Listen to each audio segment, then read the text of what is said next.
जरूरत है। पर ये बात हमेशा याद रखना, जादू उसी के लिए काम करता है जो उसकी कद्र करता है। ये बीज अपने आप में शक्ति रखते हैं।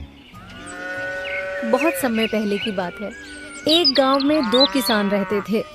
एक का नाम था मोहन और दूसरे का नाम सोहन। दोनों बचपन के दोस्त थे और उनके बीच गहरी दोस्ती थी। मोहन एक बहुत ही मेहनती किसान था जो हर दिन सूरज उगने से पहले अपने खेतों में काम करता था। दूसरी ओर सोहन थोड़ा आलसी था और अपना ज्यादातर समय आराम करने और गपशप करने में बिताता था। अनुराधा, मैं खेतों पर जा रहा हूँ। तुम मेरा खाना बांधो, वहीं पर खा लूंगा। आज खेतों पर थोड़ा ज्यादा समय लग जाएगा। जी, मैंने आपका खाना पहले से ही बांध दिया है, अभी लेकर आती हूँ। यह लीजिए, आपका खाना और समय निकालकर खा लेना। मैंने आज सरसों का साग, रोटी और तुम्हारी मनपसंद लहसुन की चटनी बनाई है। अच्छा ठीक है, अब मैं जाता हूँ। तुम बच्चों को स्कूल छोड़ आना। जी, आप बच्चों की बिल्कुल चिंता मत कीजिए, मैं उन्हें स्कूल छोड़ आऊंगी। आप बस अच्छे से सारा काम निपटाकर जल्दी घर आ जाना। ओजी, सुनते हो? उठना नहीं है क्या? सूरज सर पर चढ़ चुका है। खेतों पर नहीं जाना क्या? सारा काम पड़ा है और तुम हो कि अभी तक सो रहे हो। अरे क्या हो गया भाग्यवान, तुम सुबह सुबह इतना क्यों चिल्ला रही हो? खेतों पर नहीं जाना क्या? अरे भाग्यवान, चला जाऊंगा।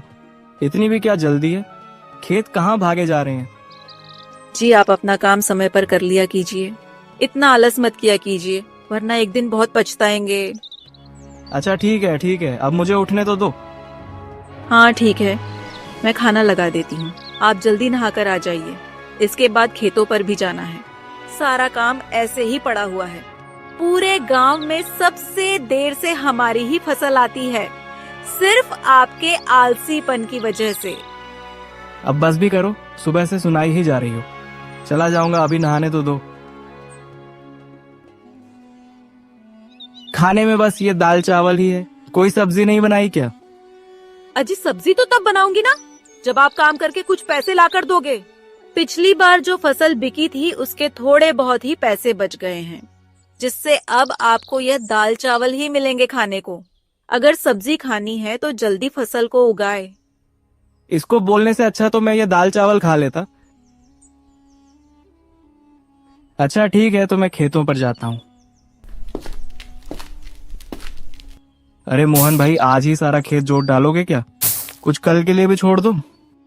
हाँ सोहन भाई, बस थोड़ा सा ही और खेत बचा है, उसको आज ही जोत दूंगा ताकि कल से मैं अपने खेतों में बीज लगा सकूं। आज कितनी कड़ी धूप है। इतनी कड़ी धूप में तो बहुत मुश्किल होगा काम करना। एक काम करता हूँ, थोड़ी देर छांव में बैठ जाता हूँ, इसके बाद आराम से खेत की जुताई करूंगा। चलो अब थोड़ी सी जुताई कर लेते हैं। भूख लग गई, चलो पहले कुछ पेट पूजा कर ली जाए, फिर दोबारा से जुताई का काम शुरू करूंगा। मोहन खाने का डब्बा लेकर जैसे ही बैठा ही था कि तभी उनके पास एक साधु आते हैं। अरे बेटा, बहुत भूख लगी है, कुछ खाने को मिलेगा क्या? साधु महाराज, मेरे पास ज्यादा कुछ तो नहीं है। ये आज मेरी पत्नी ने सरसों का साग, रोटी और लहसुन की चटनी बनाई है, इसे खा लीजिए। ये मोहन के पास कौन आया है? कोई आर्च देव मालूम पड़ते हैं। चलो चलकर देखा जाए। प्रणाम साधु महाराज। खुश रहो बेटा, तुम्हारा कल्याण हो।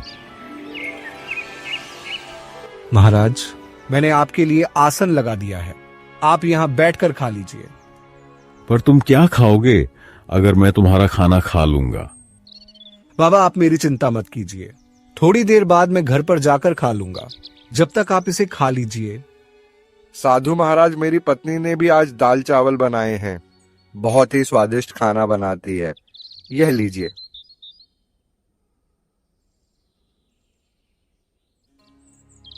मेरी भूख को शांत करने के लिए तुम्हारा बहुत बहुत धन्यवाद।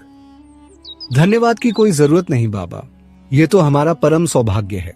आपने हमें अपनी सेवा करने का अवसर प्रदान किया। कृपया हमें आशीर्वाद दीजिए ताकि हमारे खेतों में अच्छी फसल हो और हमारे परिवारों को सुख शांति मिले। तुम दोनों को मेरा आशीर्वाद। मेहनती किसान हमेशा सफल होता है, लेकिन आज मैं तुम्हें कुछ विशेष देना चाहता हूं। साधु अपनी पोटली में से कुछ छोटे छोटे बीज निकालते हैं और उन्हें मोहन और सोहन को देते हैं। साधु महाराज, ये बीज क्या है? क्या ये किसी विशेष फसल के हैं? हम आपकी इस अमूल्य भेंट के लिए बहुत आभारी हैं। साधु महाराज, मैं इन बीजों की अच्छे से देखभाल करूंगा और इन्हें रोज पानी दूंगा। लेकिन ये जादुई है, तो हमें इतनी मेहनत करने की क्या जरूरत है? पर यह बात हमेशा याद रखना, जादू उसी के लिए काम करता है जो उसकी कद्र करता है। ये बीज अपने आप में शक्ति रखते हैं, लेकिन अगर तुम इन्हें सही देखभाल नहीं करोगे तो तुम्हें उनसे कुछ नहीं मिलेगा। हर दिन इन्हें प्यार और मेहनत से सींचो, तभी ये फल देंगे। जी महाराज, हम आपकी बात को समझ गए। हम इन बीजों का ध्यान रखेंगे और इन्हें बड़े प्यार से सींचेंगे। अच्छा बेटा, तो अब मैं यहां से प्रस्थान करता हूं। साधु से जादुई बीज प्राप्त करने के बाद मोहन और सोहन अपने अपने घर लौट रहे हैं। रास्ते में दोनों आपस में बात करते हैं। सोहन, यह जादुई बीज सचमुच अनमोल है। साधु महाराज ने कहा है कि अगर हम इन्हें प्यार और मेहनत से सींचे तो यह हमें बहुत कुछ देंगे। मैं तो कल ही जाकर अपने खेत में इसे बोने वाला हूँ। लेकिन यह जादुई है, तो हमें इतनी मेहनत करने की क्या जरूरत है?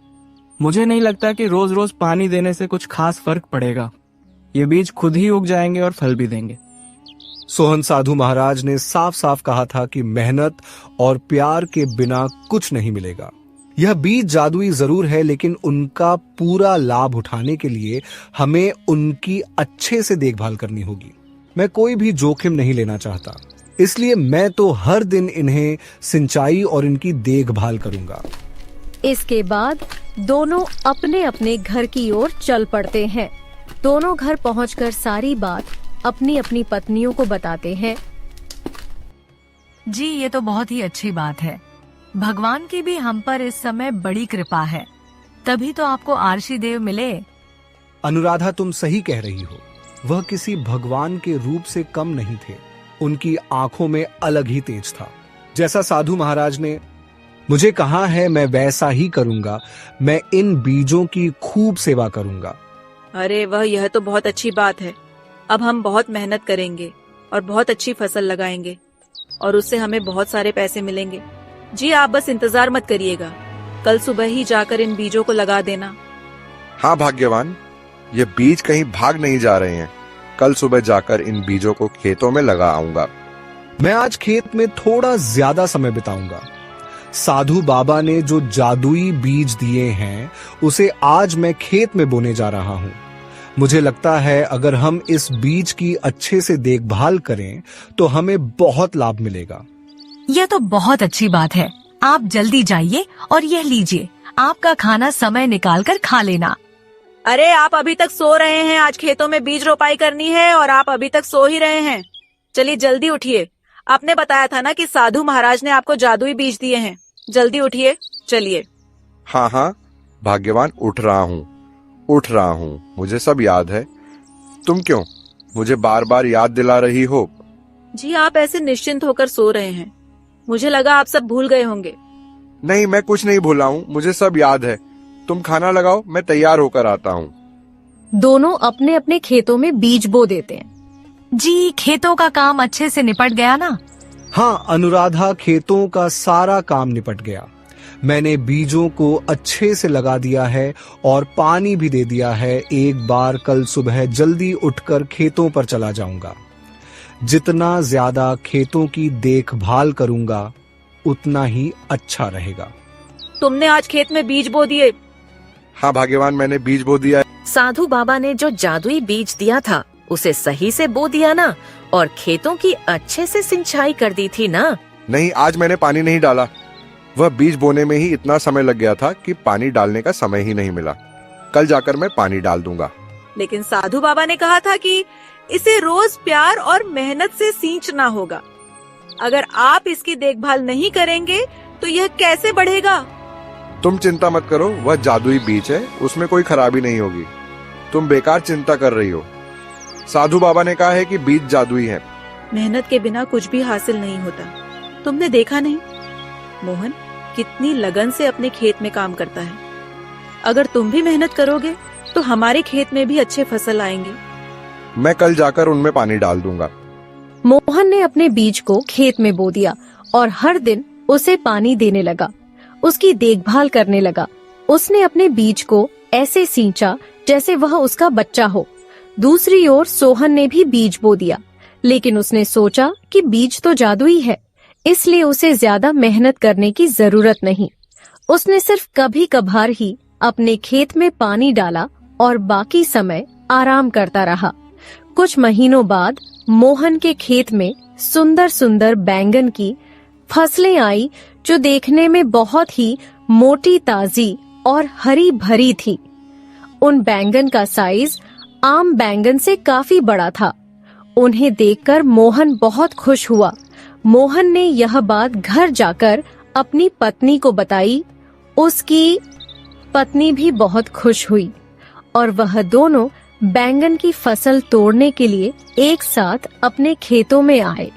जी सच में, या तो बहुत ही सुंदर बैंगन की फसल आई है। इतने बड़े बैंगन तो मैंने आज से पहले कभी नहीं देखे और ये देखने में भी कितने सुंदर लग रहे हैं। चलिए इन्हें तोड़ लेते हैं, फिर आप इन्हें बाजार में बेच आना।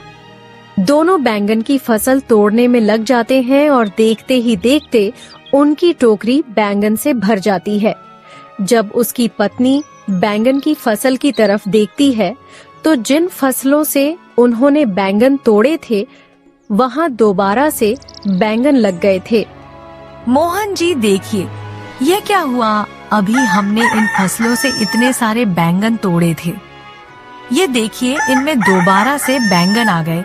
ये तो सच में जादुई बीज है। लगता है इनकी फसलें कभी खत्म नहीं होती। हाँ अनुराधा, ये तो सच में जादुई बीज है। अभी तो हमने इतने सारे बैंगन तोड़े थे और फिर इतने सारे बैंगन आ गए। हाँ जी, हमारा तो भाग्य ही चमक गया। अब तो हम इन बैंगन को बेचकर बहुत सारे पैसे कमाएंगे। वहीं दूसरी ओर सोहन के खेत में सिर्फ छोटे छोटे पौधे ही उगे थे और उनमें कोई फल नहीं आए थे। जब सोहन अपनी फसलों को देखने खेत पर पहुंचा तो अपनी फसलों की स्थिति को देखकर वह उलझन में पड़ गया। अरे ये बीज तो जादुई थे ना, फिर इनमें फसल क्यों नहीं आए? लगता है उन ऋषि देव ने मुझे धोखा दिया है। हमें झूठ बोला कि यह बीज जादुई है, बल्कि ये तो एक साधारण बीज है। तभी सोहन की नजर मोहन के खेतों पर जाती है। मोहन का खेत बैंगन की फसलों से लहलहा रहा था, जिसे देख सोहन मोहन के पास जाता है।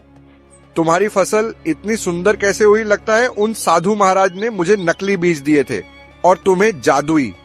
दोस्त, साधु महाराज ने हमें जादुई बीज तो दिए थे, लेकिन उन्होंने कहा था कि उन्हें प्यार और मेहनत से सींचना होगा। मैंने हर दिन अपने बीज की देखभाल की, उसे पानी दिया, उसकी मिट्टी को ठीक किया और इसी कारण मेरी फसल इतनी सुंदर और फलदार हुई। और तुम्हें तो मैंने कभी खेतों में ढंग से काम करते हुए देखा ही नहीं, तो शायद इसी वजह से तुम्हारी फसल इतनी अच्छी नहीं आई। सोहन को अपनी गलती का एहसास हुआ। अरे नहीं, मैंने ये क्या कर दिया? ये बीज तो सच में जादुई है। मैंने इन बीजों का ढंग से ध्यान नहीं दिया, इसलिए इन्होंने मुझे फल भी नहीं दिया। ये सब मेरी ही गलती है। अगर मैंने इन बीजों का अच्छे से पालन पोषण किया होता तो आज मेरे भी खेतों में मोहन के खेतों की तरह फसलें लहरा रही होती, पर मेरी आलसपन की वजह